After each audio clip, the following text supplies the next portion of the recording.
I'm Joaquín Aras. I'm from Buenos Aires, Argentina.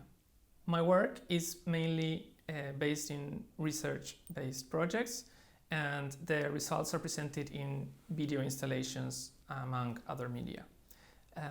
During the last couple of years, my research is concerned about the way narrative events and storytelling build or shape everyday life.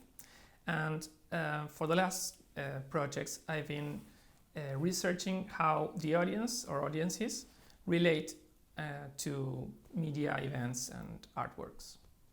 At Gasworks, I'm continuing a project about humor and taboo and trying to understand how we relate or cope with controversial subjects through humor, and especially try to understand if there's a philosophy of humor or an ethics of humor, and where are the limits of it.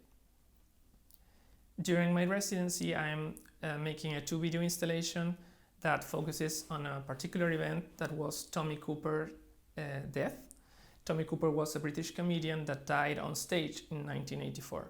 And I'm shooting that scene and also a scene where he finishes his last show.